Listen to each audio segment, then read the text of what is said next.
എനിക്ക് മനസ്സിലാവുന്നില്ല എന്താ ചെയ്യാന്ന്. എനിക്ക് മനസ്സിലാവുന്നില്ല എന്താ അവനോട് പറയാൻ. ഇങ്ങനെയുള്ള ഒരു ആംഗിൾ ഉണ്ടല്ലോ. മുജേ അപ്പോൾ ഇവിടെ എനിക്ക് അങ്ങനെ മനസ്സിലാവുന്നില്ല എന്ന് പറയും. മുജേ സമജ് മേ നഹീ ആരെ. അപ്പോൾ ഇവിടെ എനിക്ക് സത്യം പറഞ്ഞാൽ മുജേ നെയ് സമസ്താഹും എന്ന് പറഞ്ഞാൽ നെയ് സമസ്താഹും എനിക്ക് മനസ്സിലാവുന്നില്ല എന്നാണ്. അതേ സ്ഥാനത്ത് എനിക്ക് മനസ്സിലാവുന്നില്ല എന്താ അവനോട് പറയാന്നൊക്കെ പറയുന്ന ആ ഒരു സംസാര ശൈലി ഉണ്ടല്ലോ. ആ ശൈലിയിൽ നിങ്ങൾക്ക് പറയാം മുജേ സമജ് മേ നെയ് ആരെ, മുജേ കുച്ച് സമജ് മേ നെയ് ആരെ. എനിക്കൊന്നും മനസ്സിലാവുന്നില്ല. മുജേ കുച്ച് സമജ് മേ നെഹി ആരെ, മനസ്സിൽ വരുന്നില്ല, ആകുന്നില്ല. ആരെ എന്നാൽ ആവുക എന്നാണല്ലോ, അറിയാലോ. മുझे समझ में नहीं आ रहे. आपको समझ में आ रहे.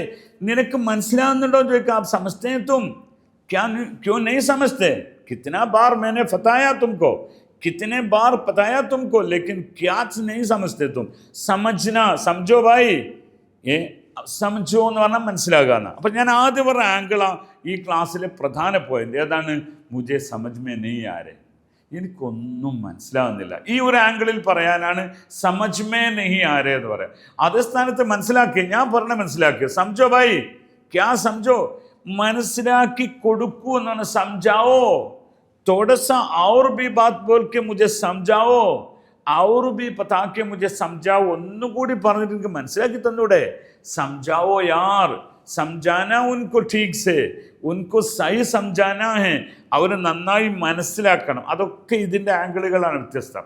പക്ഷേ ഇവിടെ ഞാനാ പറഞ്ഞ് നിങ്ങൾക്ക് എപ്പോഴും പറയാം, ദുഃഖത്തോടുകൂടെ വിഷമത്തോടുകൂടെ ഒക്കെ പറയുമ്പം എനിക്കൊന്നും മനസ്സിലാവുന്നില്ല സാറേ, എന്താ ഇനി ചെയ്യുക.